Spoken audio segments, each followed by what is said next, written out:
So we are so happy that you're here in Budapest. Did you get the chance to take a look around and explore the city a bit? Thank you for having me, first of all.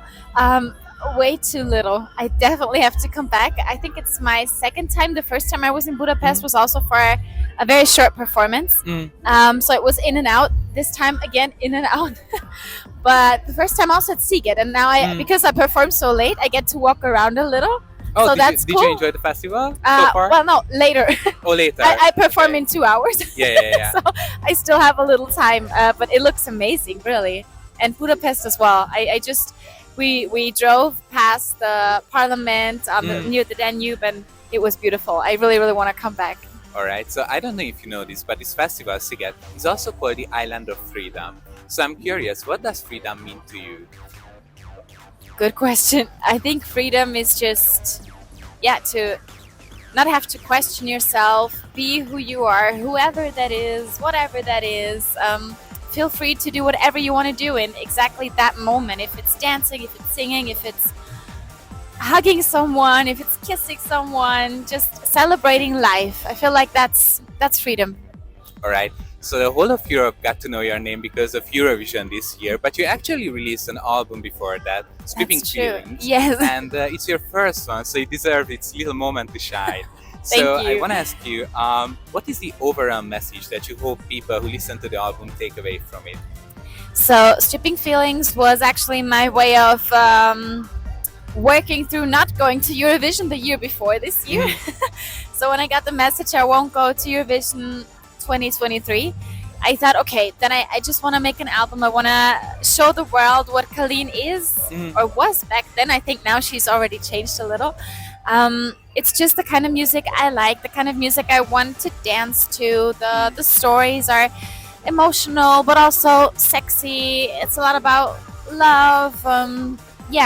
Just basically anything that makes me happy when I listen to it, even though it's a sad song, but still there's a story behind it, and being sad doesn't mean that you can also be grateful for what you're experiencing. So it's a mix of all of that. All right. So you said Eurovision, doing Eurovision was your dream. Yeah. So what is your earliest memory of Eurovision, and when did you decide that, okay, I'm going to go for it? So my earliest Eurovision memory is not like others can say. Maybe I watched it as a baby with my parents or something like that. I think my earliest Eurovision memory was actually in 2016 when I first went to watch the show. Really? So it's not that long ago. Yeah, it wasn't that long Yeah, ago. but then I deep dove into everything. So I completely fell in love with it immediately. The city was so beautiful. It was in Stockholm back then, and I was on the tram going to Eurovision, and there were all of those beautiful people dressed up in glitter around me, and I was like, what's happening? Where are they all going to? Not knowing that it would go to the same thing. And back then I thought, wow, it's so special that so many people feel united by the same production. And I fell in love with it. And then I got to do the stand-ins in 2018, and on that stage, I think it was during Monsters by Sara Alto, I thought, wow, I'm enjoying this so much. I really want to go there myself one day. And then Right. the whole Kaleen journey started. All right. So We Will Rave, in my opinion, is one of the best Eurovision songs in the Thank past few you years. very much. So can you tell me a bit about the creation process of the song and what it means to you personally? So initially, I always knew when I go to Eurovision, I want a party song. I want a song that I can dance to, that hopefully a lot of people feel something when they hear it. Happiness, love, nostalgic maybe, because it's a little 90s, or a lot actually. And I just wanted that energy banger. And that's what I told the songwriters when we got together. I told them about my dream. I want to go to Eurovision. I briefed them. I want to have this song that starts a little slower, a lot of happiness, a lot of positivity.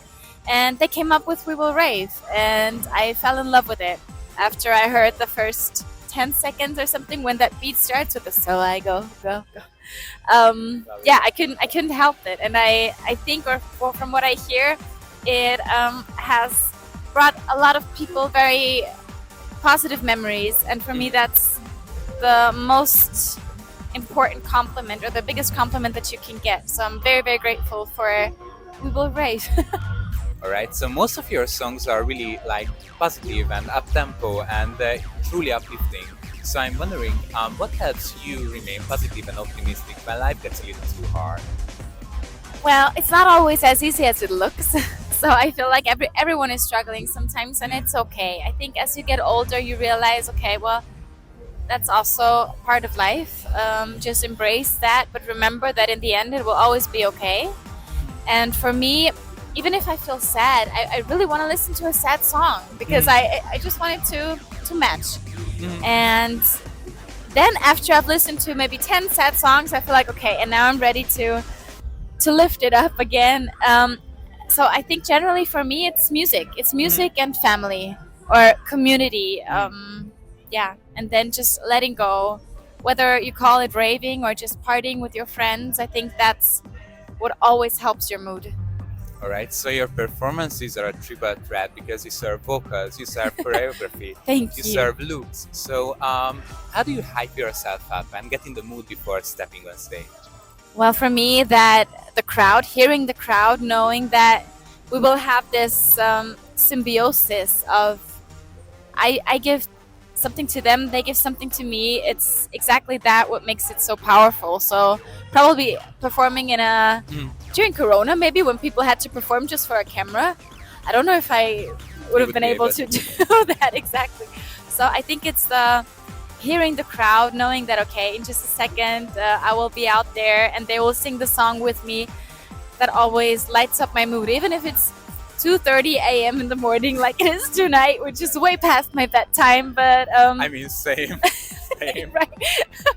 But I already know now that this will do the trick, and probably then I won't sleep for another 2 hours because I'm so pumped. so hyped up. Yes. Alright, and what's next for you? What can we expect to see from you in the near future? So we've already been working ever since Eurovision on a lot of new songs. So because I was basically a one-woman show before Eurovision, I didn't have a management. I had my own label, but no support from a bigger one, no real team. So Eurovision brought all of this to me, and now everyone is getting used to their own position in the team. And we're working on a lot of new songs, and I'm so impatient. I would love to put them all out tomorrow.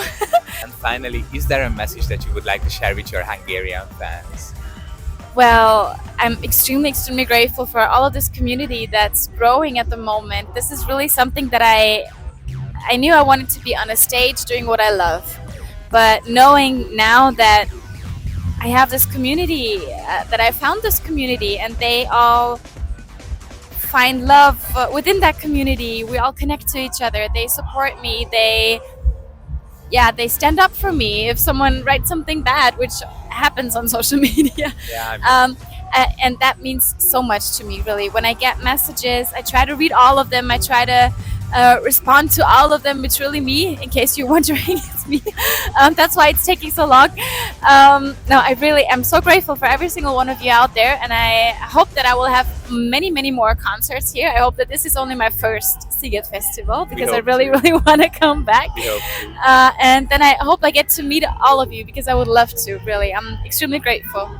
Alright, so that's all we planned for you today, but before we let you go, we would like to teach you something so you can take away something from this interview as well. Okay. So do you know any Hungarian words?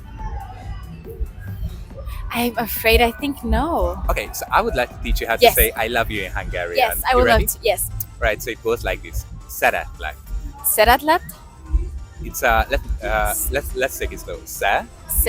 Ret. Lek. Lek. Szeretlek. Szeretlek. That's it. Szeretlek. Alright, so thank you so much for taking the time. Thank to you chat with us, very and much. Can't wait to see you on Oh, stage. thank you so much for your time.